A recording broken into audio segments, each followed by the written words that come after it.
polarizações por meio do diálogo, justamente. Essa é uma edição, inclusive, ecumênica, ou seja, ela reúne diversas denominações cristãs. E daí aconteceu alguma coisa, que eu até vou querer saber depois com o nosso entrevistado, que parece algo inédito. Essa campanha está gerando um desconforto entre católicos mais conservadores, e que tem, inclusive, atacado essa campanha. Primeiro, para a gente entender direitinho do que se trata a campanha, a gente vai ver um breve vídeo explicando do que é a campanha 2021. Roda para a gente.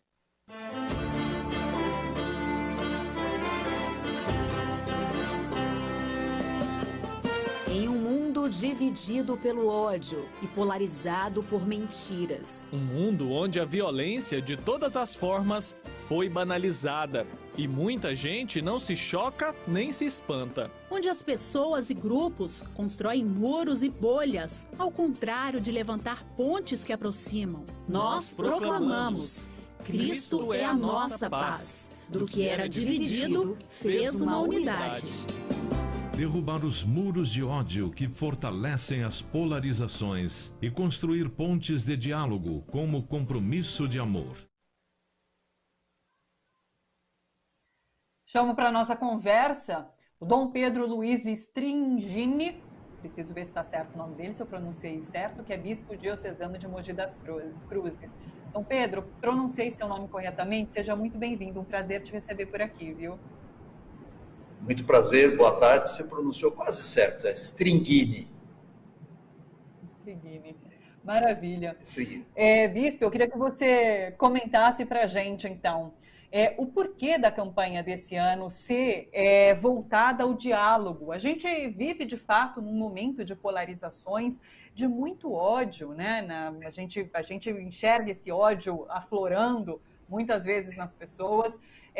E o diálogo, é claro, é o caminho. Por que vocês que organizam a campanha pensaram justamente nesse caminho? E depois eu quero te ouvir em relação aos ataques que a campanha tem sofrido justamente por conta disso. Me fala sobre esse contexto. Isso mesmo. Eu sempre gosto de lembrar que a campanha da Fraternidade, ela já está em mais de 50 edições. Começou em 1964 a cada ano.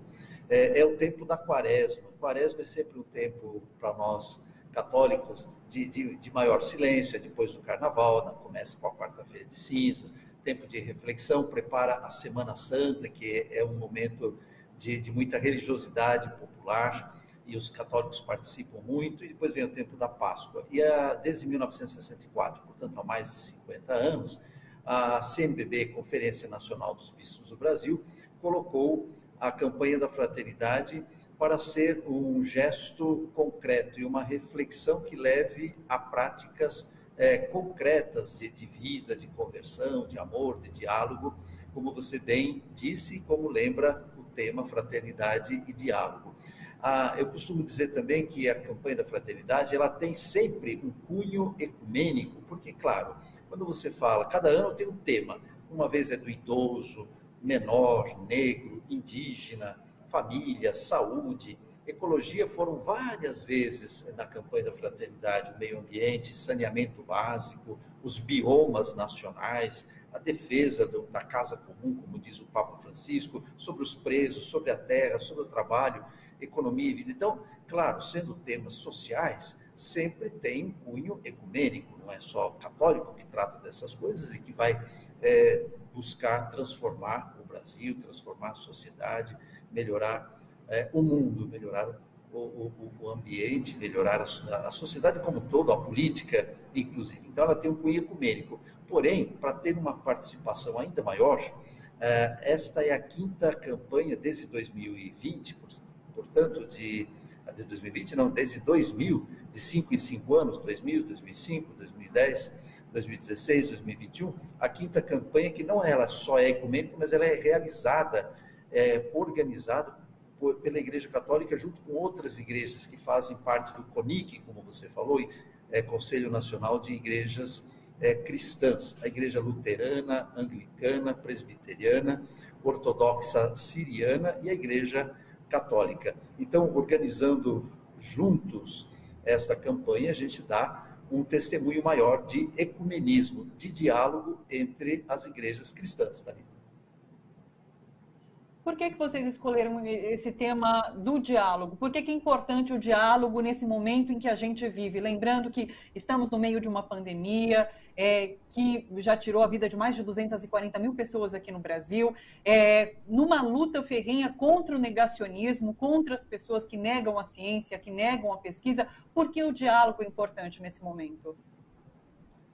Sim, é verdade. Se constata claramente no Brasil, menos aqueles grupos radicais, como o Leandro acabava de falar, eu estava assistindo aqui o diálogo entre vocês, e, então, claro, menos aqueles grupos ultraconservadores, de extrema direita, mas é claro para toda a sociedade brasileira o quanto que, a partir das eleições de 2018, o clima de polarização aumentou, acirrou muito.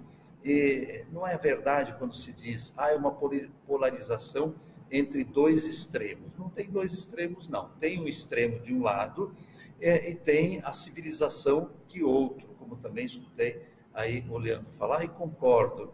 Então, tem essa polarização, sim.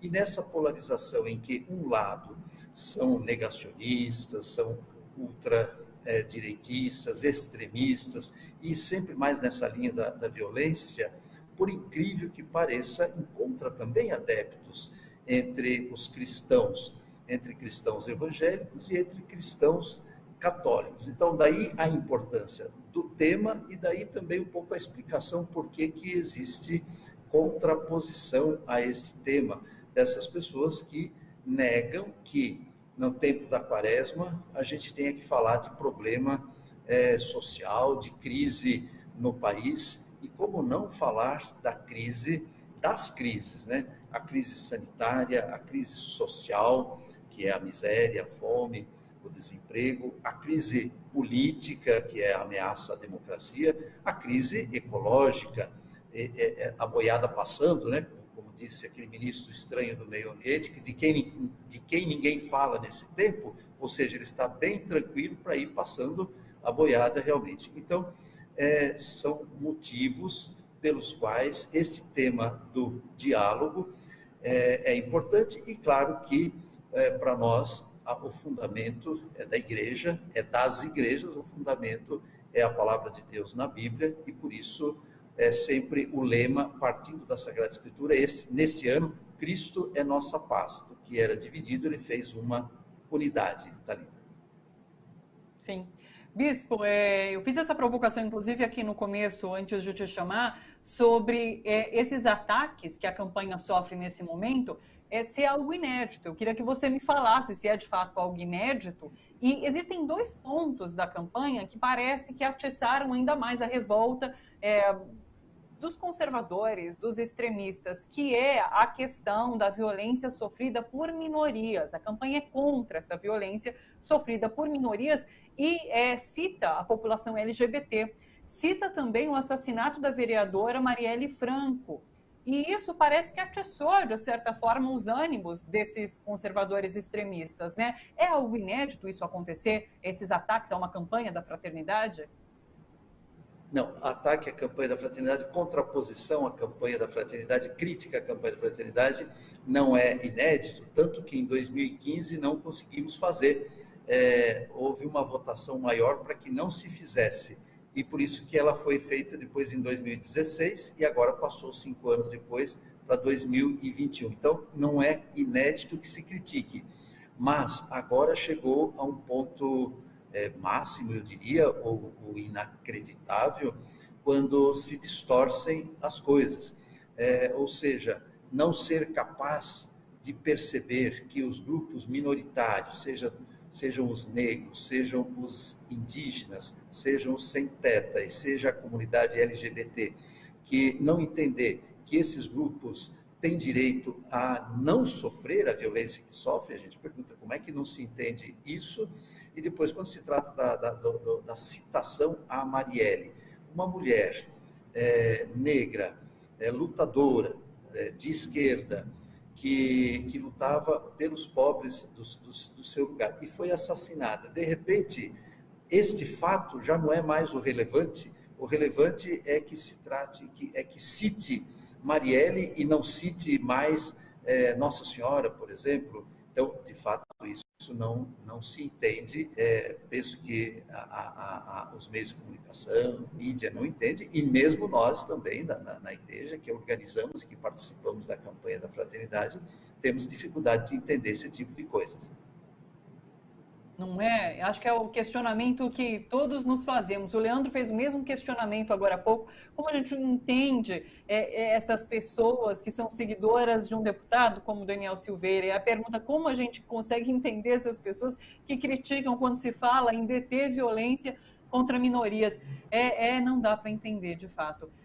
Bispo, eu quero agradecer demais a sua participação aqui com a gente. Desculpa a demora para te chamar, me alonguei um pouco ali na frente, mas quero agradecer demais a sua participação. Uma boa tarde para você. Boa tarde a você, boa tarde a todos e muito obrigado pela oportunidade.